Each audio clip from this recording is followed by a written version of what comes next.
What's up, everybody? We're on another episode from the Gutter to Greatness.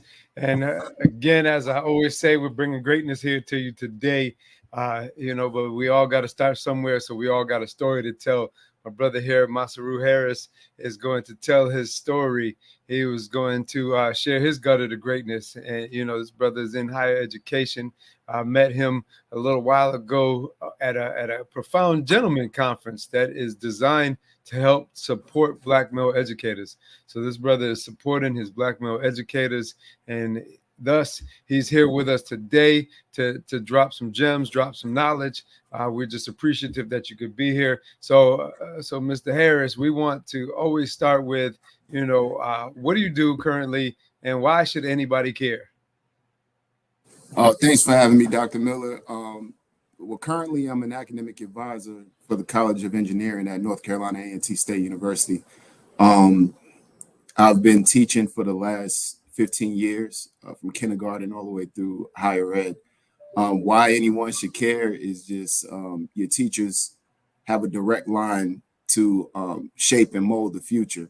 And I'm here today just to share with you all how you can be a part of that process. Okay, good stuff, man. Thank you. I appreciate you being here. And the title of today is "Your Actions Define Your Legacy." What does that mean to you? I wouldn't be here without those that were in a better position than I was, helping to shape and mold and direct me in the right course of action. I've had positive Black males in my life, my entire life. I was, blessed to have that, whether that be my father, my grandfather, teachers, coaches, mentors, people like yourself. I was just blessed to have those type of figures in my life. And I feel like we all have something that we can share with the kids that are around us that can impact the future, set them on the right track. Got you. So I know we had some commonalities because my brother said that he used to be a physical education teacher. So Yeah. yeah, I used to be a physical education teacher as well. And how many times have you just heard, well, you're just a gym teacher. It don't matter what you teach. You hear that, brother? Man, How all does the that make you time. feel? How does All the that makes you time. feel like I can tell you how it made me feel. How does it make you feel when you hear that? I have a master's degree in physical education, so I put a lot of time into my craft. I take it very seriously. When I taught physical education, I taught health education, K through 12. My essential standards, my questions, everything is lined up. Everything's on the board. I'm by the book. I'm following a curriculum. I'm not just rolling out basketballs and going in the corner and taking a nap. There are some PE teachers that give others a bad rap. So, it's some people that aren't qualified to be a PE teacher that are in those positions. And, unfortunately, it makes it bad for the rest of us. But, the typical, the rest of the staff not really seeing your room as an actual classroom and, wanting to set up different functions and stuff in that space and having to battle with that, having to explain what your job consists of to people who don't understand what physical education is and how important it is. I always started my classes, my health classes, my PE classes. The first day when I'm introducing myself to my students, I always tell them, you're getting ready to take the most important class that you're ever going to take for the rest of your life. And they just be like, I don't get it. It's PE. What do you mean? It's just like, it's dealing with your health. You cannot be successful in life without your health. You won't go far without healthy habits, and that's mental health, that's physical health, that's emotional well-being. So that's what I like to incorporate in my classes. It was more than just sports. It was skill sets that transcend into professionalism, learning how to communicate, learning how to deal with pressure, learning how to make adjustments on the fly. All of those things you pick up in a PE classroom if you taught correctly. Right. And what's crazy is I was in a parent advocacy meeting last night. One of the parents made a shot at phys ed teachers, and it's just like, like that was the one class that didn't matter or wasn't important. And, Yeah. I think, like you said, there are people that give it a bad rep that say what they say and do what they do, and meaning like you said, roll out the ball. But people don't realize that. I know that my P certification was from my undergrad, but I was 9 credits away from a pre-med degree. Exactly. Right? And Exactly. so I was 9 credits away from a pre-med degree. So I'm taking courses, the same courses that doctors are taking. Now, it just so happens there's people that don't utilize their skills and their talents to actually teach, and they take the easy way out. But why is it that almost most white female phys ed teachers always have funny hairdos? Why is why, come on, you know what I'm talking about. Hey, I And, gotta and stay some of away the from some of the that one. black lady phys ed teachers too. You know why they always got the funny hairstyles, brother. You describe the funny hairstyle because you know what I'm talking about. I mean, it's usually a lot of ponytail action and different angles of ponytail. See, it's Um, mullets up here. See, it's the mullets, or it's yeah. It's always something unique or weird when you line up the phys ed department by district, and the hairstyles are just interesting. But here nor there, there's some really good teachers, even though the hairstyles be a little off the kind of off wild. yeah, a little different, man. A little antiquated, a little stuck in different time frame. But regardless of all that, man, we're here to we want to hear some more of your story, man. And so when tell me, where did you grow up at? Where are you from? What was it like? Really anything that helps people to really identify or understand what you may have endured or have succeeded through as a youth. What did that story? What is that? Where did the story start at? Well, the story starts in Laurelton. That's Queens, New York, 234th Street. Grew up there with my grandparents. My mom had an aneurysm when I was 5. So my dad had to work a lot of overtime just to make do. So my grandmother took me and my sister in. So instead of living in South Ozone, which was a little crazy, you're talking about the 80s, early 90s. So the crack epidemic, a lot of stuff that you see that you probably shouldn't have seen at a young age. A lot of crack vials on the street, a lot of crackheads on the street. But luckily, my grandparents took us in to a little bit of a better area. They got us into a decent school. Um, my grandmother was on top of everything, man, just like a hawk. She was in the PTA. I would look up from, right now, look up at the door. My grandma standing there. I grew up I'm from a family of teachers. So my grandmother was educated. My grandfather was also educated. All of her sisters were teachers. So they really instilled the value of education in my sister and I at a very young age. They stressed the importance of it. Told us that we can go a lot further with a college degree than without one. Really pushed for higher education. My mother and father both graduated from A&T. They met in the band. So I hear a they lot were goes down in the band now, at evidently. band camp, right? Yeah, exactly. So, but going back to Queens, going back to Laurelton, I just stayed busy. My grandmother made sure that I wasn't in the street. She made sure that I didn't have a lot of idle time. I started in martial arts at 7 years old. I got my black belt at 10 and I started teaching, fought in a lot of tournaments, hosted tournaments at our school and things like that. Once I got into middle school, karate wasn't as cool as it used to be when, you're in elementary, you're watching, Bruce Leroy and everybody else kicking around. So I was like, basketball is my thing. So I started, playing AAU basketball, traveling, playing street ball, playing at St. Clair's Park over in Rosedale. Spent most of my childhood in that park, shooting around. Just staying active, staying busy.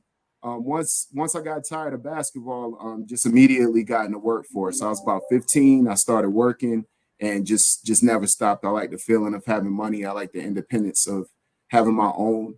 Had a car. Most kids in New York City don't have a car in high school, but I was able to get a car. So then I was all over the place at that point.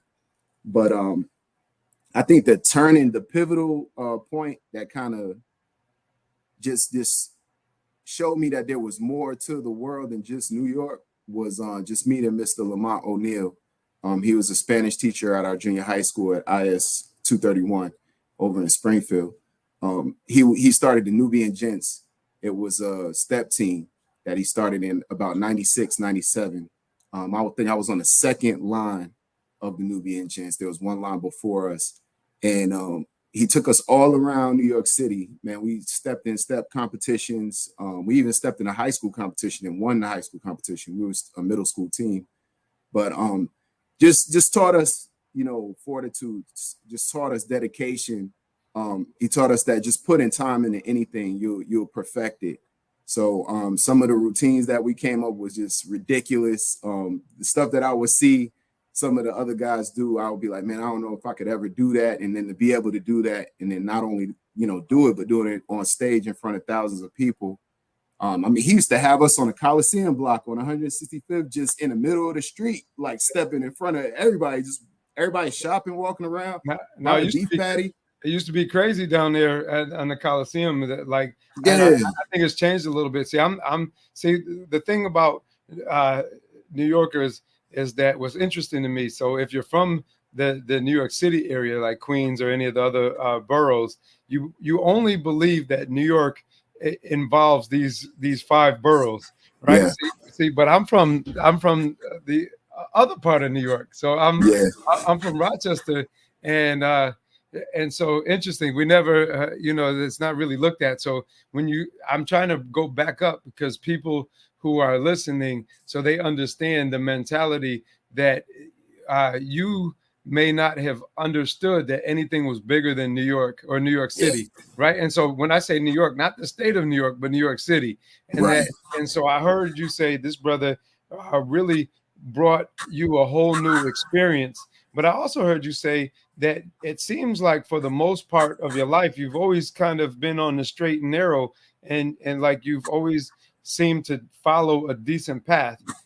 Is that accurate? Did you ever fall off the path? And if you fell off the path, what did that look like? I mean, yeah, we all fall off the path. Like, no one's perfect. You grow up around people that don't necessarily have the same supports as you. So you're going to dibble and dabble in little things. I dibbled and dabbled in some things. What does that got mean? Away with it. You're on from the gutter to greatness. Hey, what does that mean?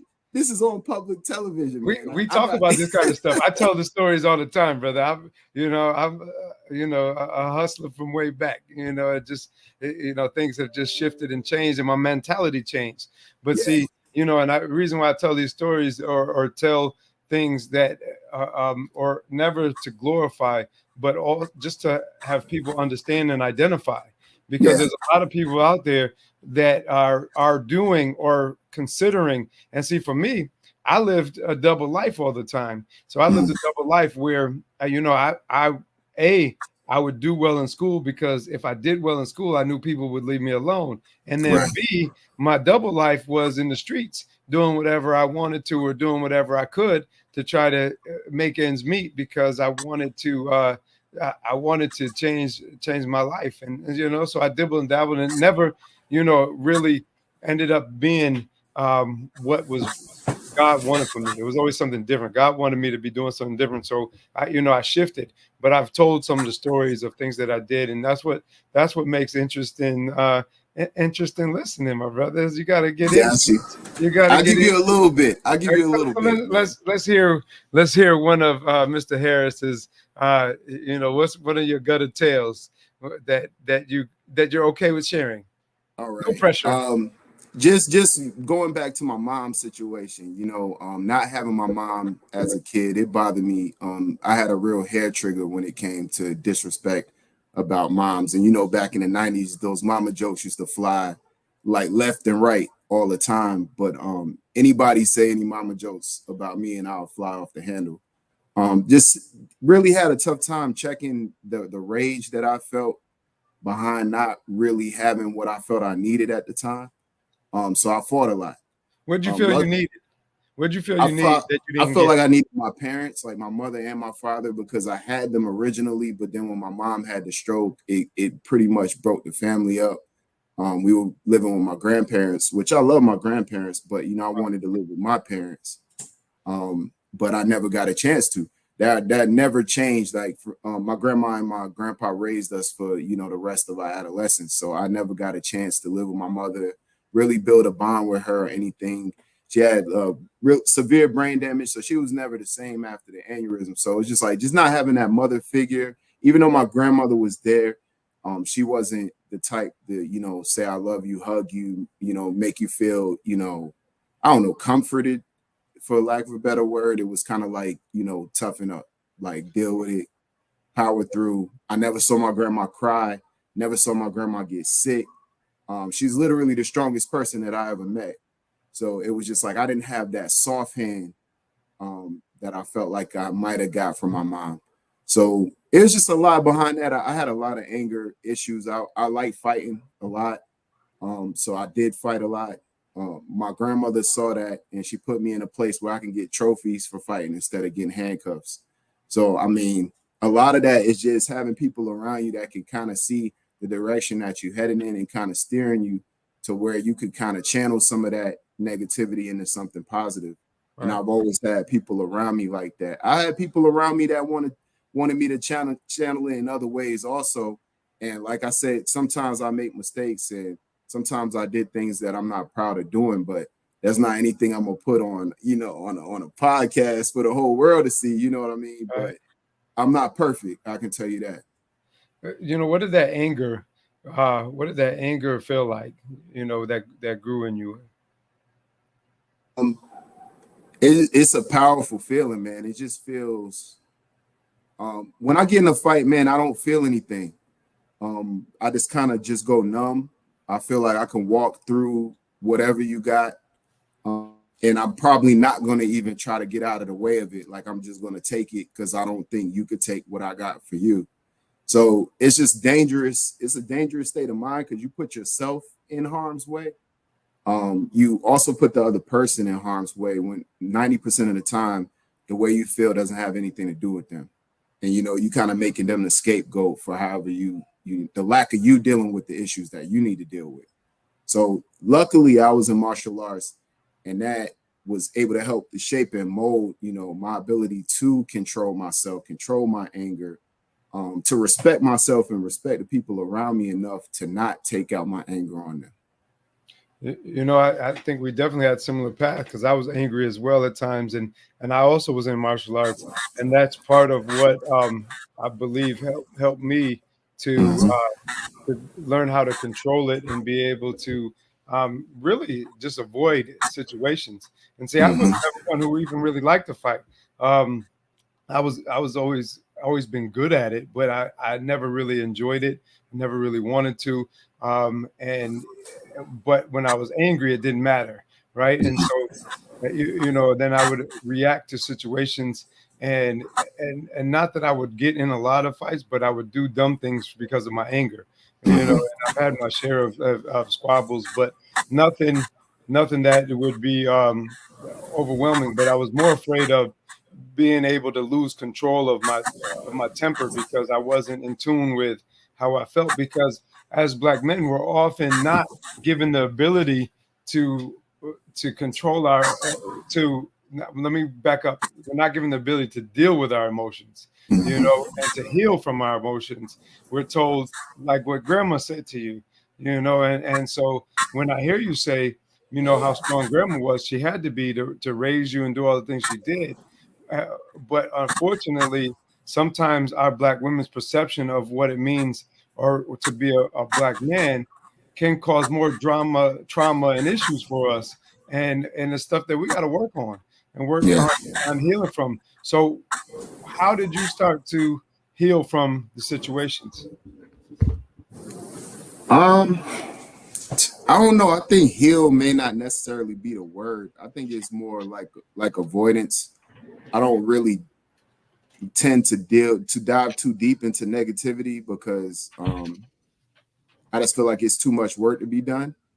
So honestly, I don't think I ever really dealt with it. I just kind of just threw it over my shoulder and just moved with it.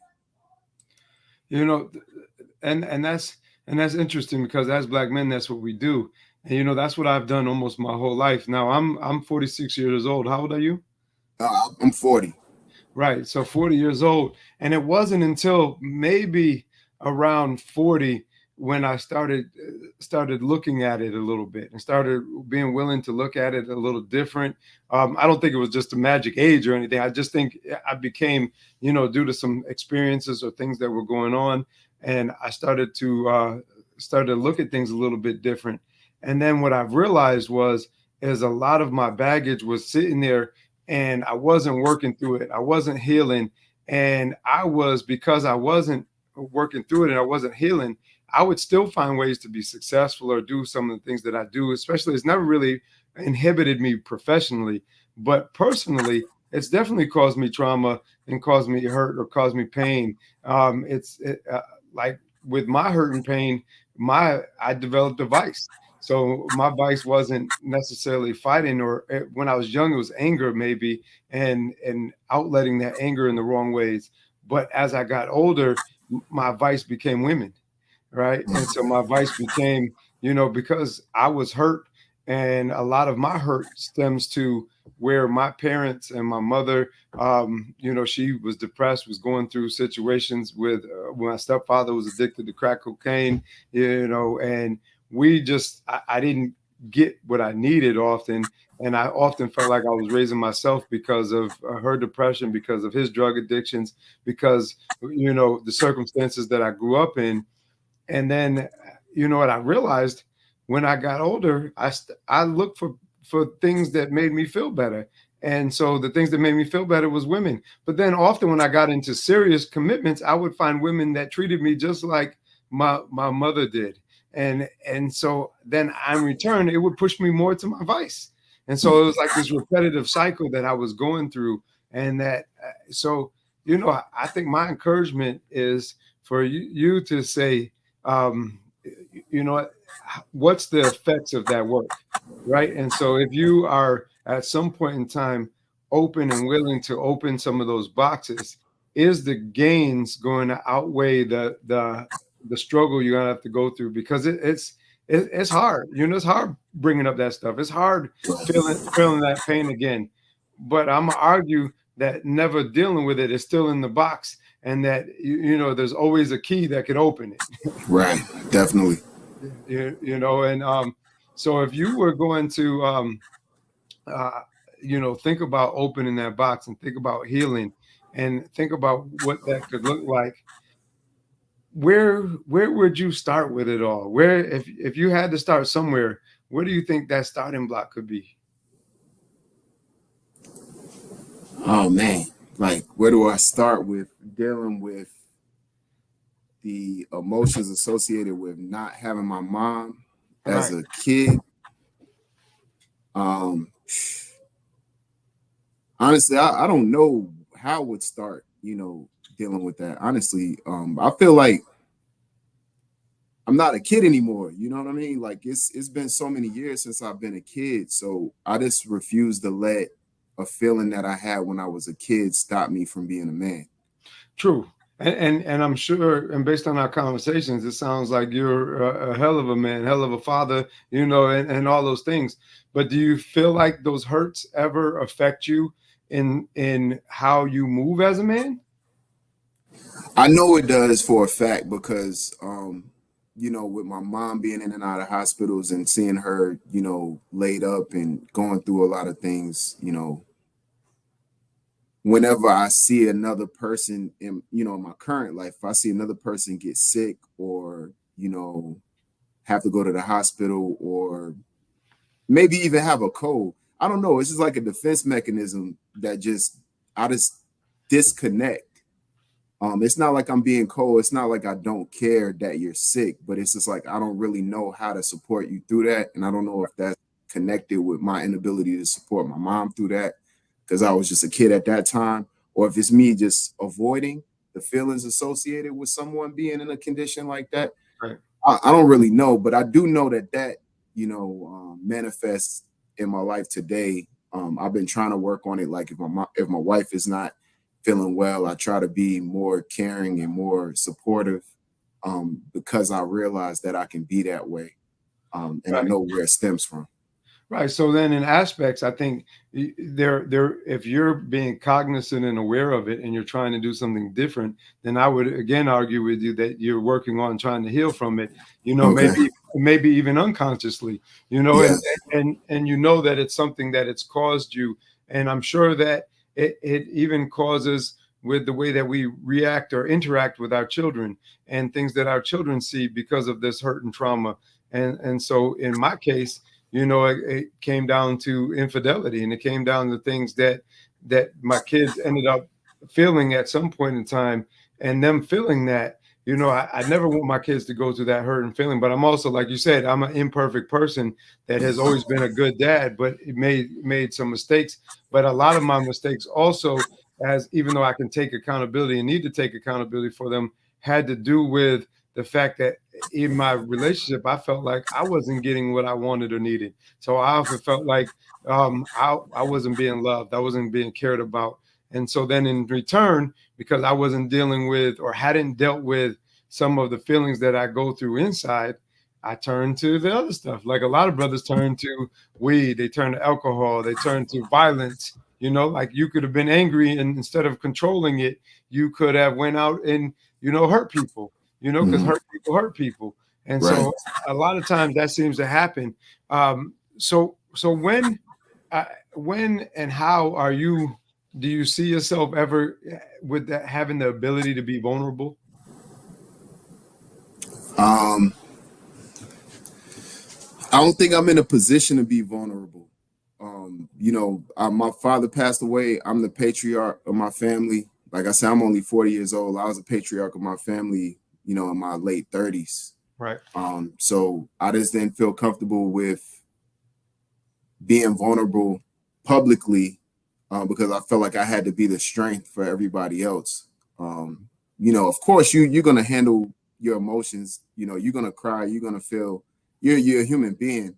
You're gonna do all those things, but I don't necessarily do that in the public eye. And I'm not saying that it's a bad thing to do that. I just don't do that. Right. And there's nothing wrong with you not doing it. There's no judgment here.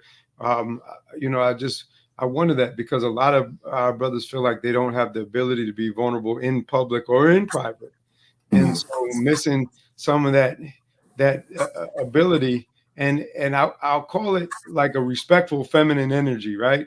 Yeah. So and not in a way that's looked at or seen as flamboyant, or like you might not be heterosexual, but Right.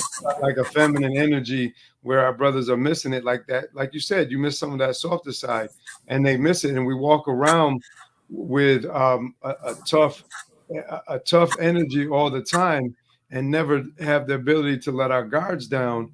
And I also feel like that has the opportunity to affect us, but even affect how we deal with our kids. And I'm thinking about that because as my son was coming up, I would be like, like, suck it up, be a man. You're Yeah. like you wanted me to give you something to cry about, like Yeah. yo, ninja, I'll punch you in your chest. You act like that, Yeah.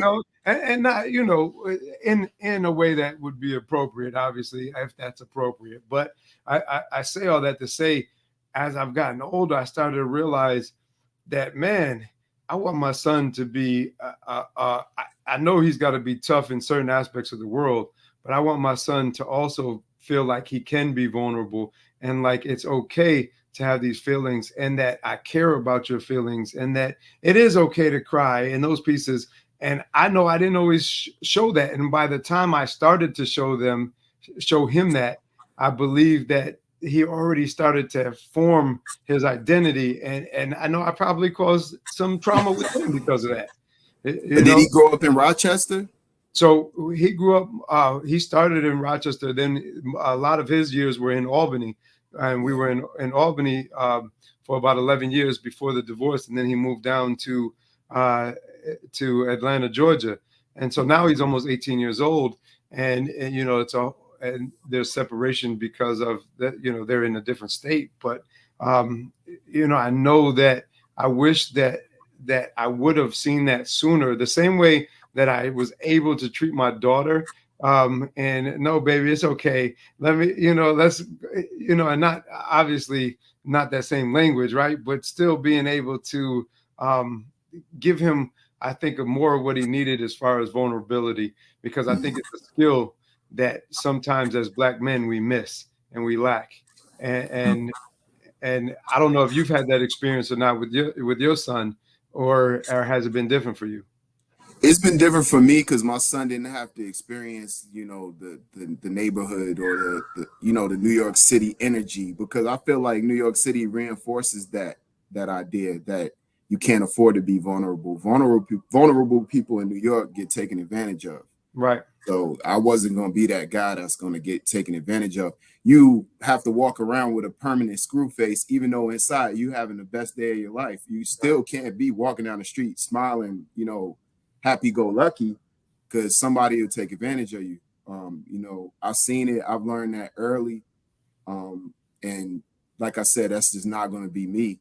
So luckily, I was able to go to school down south. And when I first moved down here, it used to really get to me. Like people just walk up to you, "Hey, what's up, man? How you doing?" And I just be like, "Man, what are you talking about? I don't even know you."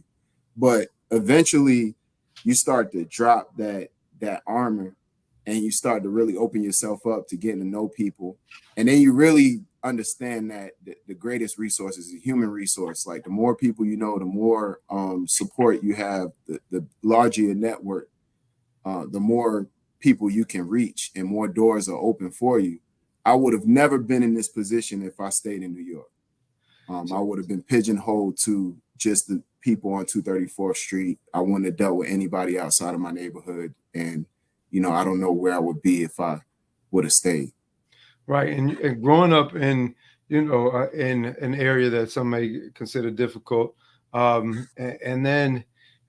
then making it out and being able to do something different and starting to think different. Why do you think so many of our brothers are stuck? Just the lack of exposure. That's why I really stressed the turning point with Mr. O'Neill and the Nubian Gents. It was just literally exposure. It was just like, look, there's another area over here that's nothing like this area over here. There's another area over here where the climate is different, the people are different, the language is different, the food is different, everything, the culture is different. So just exposure, like seeing something outside of my everyday, seeing something outside of my comfort zone, really kind of just sparked something in me that just never went away. I developed a love for travel, and I developed a love for meeting new people. That's my two favorite things: is to travel and meet new people. And it's the complete opposite of what I was feeling as a kid growing up. I was afraid to meet somebody new because you don't know if that person's going to take advantage of you. You don't want to spray your wings and go all around because you might be in the wrong place at the wrong time. But he ended up taking us. I trusted him, so I felt safe with him. I had my brothers with me, because we probably about like 20 deep. I mean, we're middle school kids, but I mean, still, we were 20 deep though. Right. And we'll go. So we felt safe wherever we went. But he just built that. He basically showed us what brotherhood meant at an early age, and I think that was key also. Just to know that you have a support system outside of your grandma, outside of your grandfather, your sister, your aunts, or whoever, your cousins. You have people that really do hold you down. Like I have brothers from middle school that are part of the Nubian Gents that I can call right now, and I mean they live all over the world. I got a brother that lives in Australia right now. So just the power of that. And that's what I try to preach to my students. It's like when you're here, you're in college, right? You're going to do the best that you possibly can academically, but it's a balance to it. You got to cultivate the social side. You got to build your network, because all of you guys are from all over the country, some even out of the country. And you're all going to go your separate ways after you walk across the stage. And you can stay connected with these people and have a hand in everything that's going on. So I would say that's the biggest thing for But, me. Was but what happens if you don't have, or you feel like you don't have any of those resources? So I'm the little kids. I'm a little kid, you know, Mhm. in Queens, from the bridge, and I don't have any of those resources. I don't feel like I have that teacher who really cares about me. Then, Mhm. then what can those brothers do to get unstuck? Why do you think uh, they feel the way they feel? Yeah, that's really it. They don't have that support, or they don't have that example. For me, I always observed. I didn't have to make the same mistakes as somebody else to learn a lesson from it. You know what I mean? So I was always aware, and I Wait, hold always on. That's the key, got you. right? See what you said. Where a lot of people Yeah. are listening to, like when you see something and you see somebody doing something that's right, Mhm. being willing to learn from it, right? And Yeah. and so there's a difference when you like changing and shifting mindsets. There's so I use a term in one of my books, and it's an acronym that really don't mean anything. Waggle, right? And so it's about welcoming all challenges. That you anticipate that there's going to be obstacles. Your Mhm. greatness comes from effort. You got to be able to accept criticism, and you got to let others inspire you. See, and if Mhm. you could do those things, you can shift into a different mindset. But and where you're saying, look, I'm letting other people inspire me. I'm learning from it. If there is something going on that they're doing right, I don't need to touch the iron to know it's hot. Right. And so that's one of the things that I think if there's people out there that are listening, that how do they work towards changing that and seeing it differently and start thinking about things differently so that they can make the shift, so they could be the next you, or they could be a good father, they could be someone who works in higher education, it could be a brother who is doing successful things and being a role model and Mhm. defining your own legacy. And that's what I'm hoping for and looking for when people are listening to this. Yeah, and that's who I'm speaking to, because there are kids that are right in your area that may feel like they don't have anyone that can support them, that cares about them, and it's your responsibility. You can't tuck away all your gifts and just save it for the select few. You got to get out in your community and impact it. A kid that's doesn't have anyone to look up to is looking for someone like you, and you may not have all the answers. You may not be your own definition of success, but you've been through more than that child has been through, and you can teach him what you know and help him to avoid some of the pitfalls that you might have been susceptible to.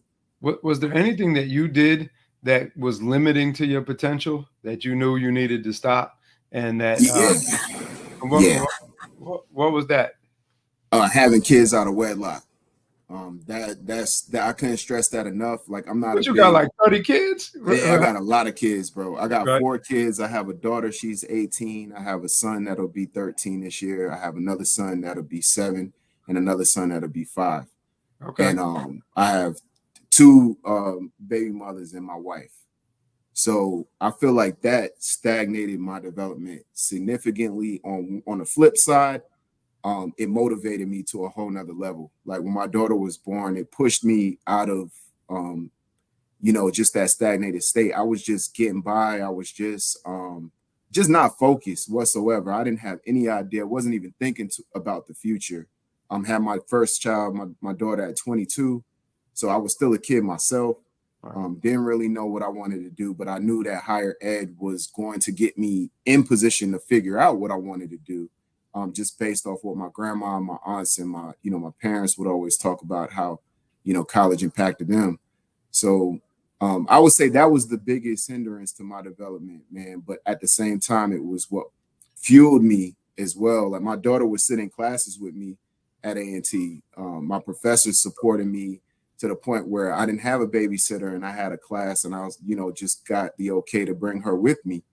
And you know, it's just like things like that is what I tell my students. It's you're coming of age, your hormones are raging, you're gonna want to go out and do your thing, but you gotta be responsible with what you're doing, because if you really want to be a man, you're gonna have to take care of your responsibilities. So if you have a child, you need to take care of your child.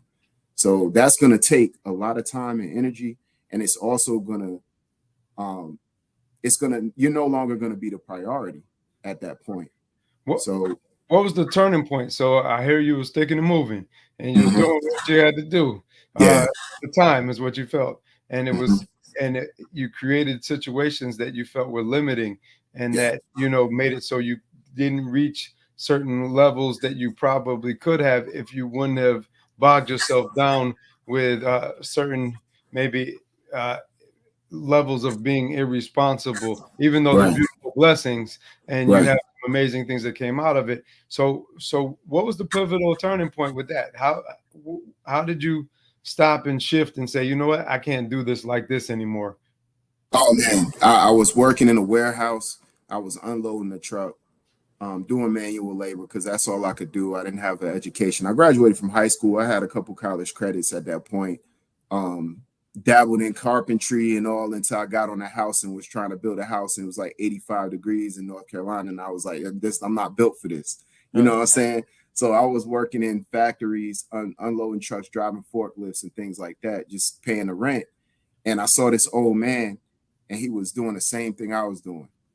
And that's when it just hit me. Like, I mean, an old man, like, and he's still lifting boxes and unloading, stacking pallets and stuff. And I was just looking, and I was like, that won't be me. And that was a turning point. And then I, enrolled in community college. Too little, too late, because then my daughter came, and I was just really on stuck. So I prayed on it.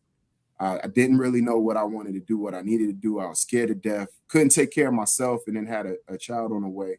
And then as soon as I woke up the next morning, cut the TV on, a Job Corps commercial came on. So I was like, all right, I'll take it. I signed up for Job Corps. They paid for a year of my college because I already had my high school diploma. So they fast tracked me through the trade. I did like this shortest trade that they had so that I could get into the college program. They paid for a year of my college. I boosted my GPA, and then I transferred to A&T, and that was all she wrote. Right. So what was different? So you first get on to that. So all right. So you get onto that green campus and the rolling hills of North Carolina, and you get into seeing all this beautiful scenery, Yeah, both green and feminine scenery, right? yeah. And so you just said to me, "Yo, I got to chill because I've been doing it wrong." And come on, don't tell me you didn't want to go crazy or No, that. and then I continued to go crazy. And that's why I was Right, saying, like, that was my vice. It was just right, like, another kid out of wedlock, and then I didn't meet my wife until years after that. So it's just like just being out of control, being young, not having guidance in that sense. I had a cousin back in Harlem. He sat me down as soon as I came of age and showed me this whole big book of STDs with photos and everything. Like, yeah, you don't want to get this, you don't want to get that. I'm just like, all right, that worked for about like 30 seconds. And then I'm back out here running around. So being down here was like a whole different vibe. Being in the HBCU, just being surrounded by so many beautiful women who are all, motivated to improving themselves. And it's very few of us here to begin with. So it was like the ratio, I think when I was at A&T was like 16-1, I think, girl to boy. So yeah, it was ridiculous. I think Winston-Salem State was like 23-1 or 19-1. So it was crazy. It was a fun time. I enjoyed it. I probably wouldn't change anything, but and I don't want to say like this stagnated me to the point where I don't feel like I would be where I could possibly be. I just think it kind of sidetracked me. It right. it took longer for me to Later, get to where I needed to be because I was being irresponsible with the way I was, dealing with relationships. right. So then, at what age did the shift happen where you say, you know what, nah, I need to settle down, you know what, and I need to do this differently, and differently to me meant what? When I met my wife, she was the first woman that I actually built a solid relationship with, a friendship before anything was physical. And I think that was the make or break. And that's what Told your ass no, and so you like that. exactly, bro. Exactly. And she was not letting up. The answer was no. The answer was no. So I was like, Yeah, okay, cool. And then it forced me to build a firm foundation with a woman for the first time versus everything being shaky, everything being built on the physical side. When the physical changes, it's not going to be sturdy enough for you to build anything solid. So I think that was the change that I needed. She pushed me a lot because I had graduated in 2011 with my undergrad, and she had already graduated, and we met. I was working in mental health. I worked at a day treatment facility for students who were long-term suspended or expelled from public schools, and I would work with them on stress and anger management and try to get them, incorporated back into the school system. And she was a therapist, so we met, through at work basically.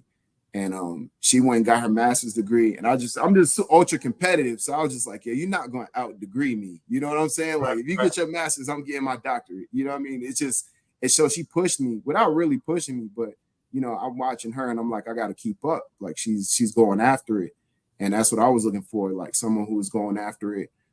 At that time, I had 2 kids, you know what I mean? It was a blessing for her to take those 2 kids as her own, and even more of a blessing was when I found out that her father played in a band with my parents at A&T. Oh, wow. So yeah, that was crazy, really crazy. So they also, took my kids in like their own grandkids, treated me really well, treated me like a son from the jump. I just had a really good support system from all of her family, her brothers, her aunts. Everybody just made me feel like I was a part of the family. So it definitely rewired, my perspective.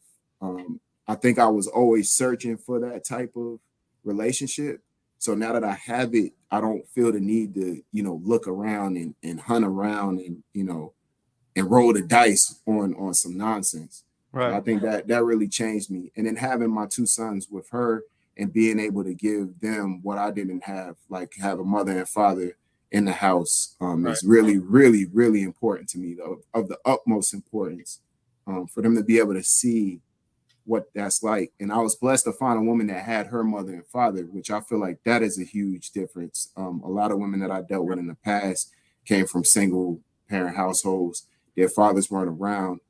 They never really saw the impact of a father in the household. They never really saw their mother engage, with a man, in a positive sense. So I think that affected our relationships too. But I think that was a turning point, Right. just having someone who was really down for me, who put up with my nonsense, because I everybody has a bit of nonsense with them. Just puts up with my nonsense, just motivates me to be a better man. Now, Changed now, everything. now, do you think that your wife may give you some of the things that you feel that were missing between you and your mom? And if so, how? Oh, she does it without knowing it. It's just her interactions with my sons is like giving me some of the things that I didn't have, as a kid. Watching them get everything that I didn't have. It's like the same. It's like, like you take your kids somewhere, you've already been there before, but you take them there for the first time, and it's like it's the first time for you too. Right. If you ever experienced that as a father, Yep. it's the same kind of energy. Like if I see my sons getting it, then I'm getting it. And what's interesting about that to me is it sounds like to me that you are healing. So you're healing it maybe even a little bit subconsciously, and you have chosen someone who was good for you and healthy, who is providing you some of the things that you felt that you didn't have. You are being reflective. You're growing. You're changing your perspectives. It sounds like to me your comment about nah, I'm not healing. I'm putting in a box is part of that. Now I'm not about to be vulnerable outwardly, but I'm really I am healing because I'm not the same person that I used to be, and I don't look at things the way I used to, and I have a different outlook and a different feeling. Because I bet you, if I asked you, do you still walk around angry? Nah, now I can't say I walk around. Do I ever get angry? Oh, of Yeah, course, we all get absolutely. angry, right? Yeah, for sure. But Yeah, do I walk around? No, I'm walking around smiling most of the time. Anybody, that knows me, they're like, oh, this dude is always happy. That's not true. I'm not always happy. But the same way I kind of flip that facade from New York, instead of always looking like I'm a tough guy, or I'm hard, or I'm like, pissed off. I flip it. Now I'm always looking like everything's good. Most of the time, everything is good. You know what? And that's what I always say, the way you think is how you act. The way you act is what you attract. And Yeah, so I hear you saying that you are thinking different, you're acting different, and you're attracting things that are different. And so, exactly. and that's what I think a lot of our brothers don't realize too, is the energy that you give off is what you're going to get back. Yep. Right. And so when you come to somebody, and there's always bad people out there, or there's always, pitfalls in this theory. But Right. most people, when you come to them with a positive, loving, open energy, you're going to get that back, unless they're a person that is off or has to still work on themselves. But Right. most people who are in a decent place, what you give off is what you get back. And so I hear you getting back what you're giving off. And Absolutely. so then, if I was going to ask you how if you were going to think about helping somebody else to take that shift, how would you help somebody else move and shift from their kind of gutter to greatness? Hmm. How would I help someone shift from their gutter to greatness? Um, like I said, I think I'm where I am because of my support system, man. Just the people that you have around you are important, and you get to choose who you put around you. So don't um, watch everyone. You know, make sure that they're not just false advertising when it comes to who they are in regards to character. Just watch them and see how they move, and then strategically put people around you that are going to help you to be the person that you want to be. Right. So as and just thinking about that, and just thinking about how you can help other people. And so currently, what are some of the things that you're doing to like in your current everyday life to help some of the people that you come in contact with, your students? Mhm. What does that look like?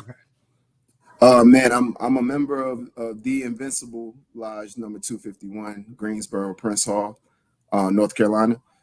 We do a lot in the community, active in the community, fundraisers for the lodge, clothing drives, all kinds of stuff in the community to be active. We also have a youth program, Nice and Pythagoras, that we work with a lot of kids. From We're moving from, I say, elementary to right before college. We have some members that are actually in college. Also, just coaching. I'm still in athletics a lot. I like to coach, sports, mentoring. Um, we're getting ready to start a summer program at A&T for Black male student retention. Um, I'm in the process of starting a children's book series called Homecoming. That's Okay. basically going to expose the youth to HBCU life and try to encourage them to go after higher education, especially HBCU. Um, That's I all would great. say, yeah. So talk to me about that. You said your program that you're going to be running and doing, and tell us a little bit more about what that program is for, who can participate in it, what is it going to look like? So it's for incoming freshmen and returning sophomores. Basically, they're allowed to come to campus a few weeks before the semester starts. They're able to take certain classes like their FRST Student Success course, which will help you to be more successful as a student in general. Study habits, organizational, time management, things like that. And they're also able to get some math and writing labs done over the summer.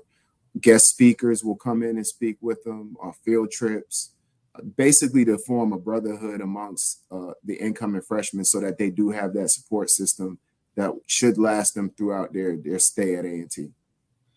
Gotcha. It sounds very needed, and sounds like a lot of programs. Because I was interested to hear that the average graduation rate for college is somewhere around 38 to 40% of kids graduate college in 4 years, and that's nationally is what I've heard.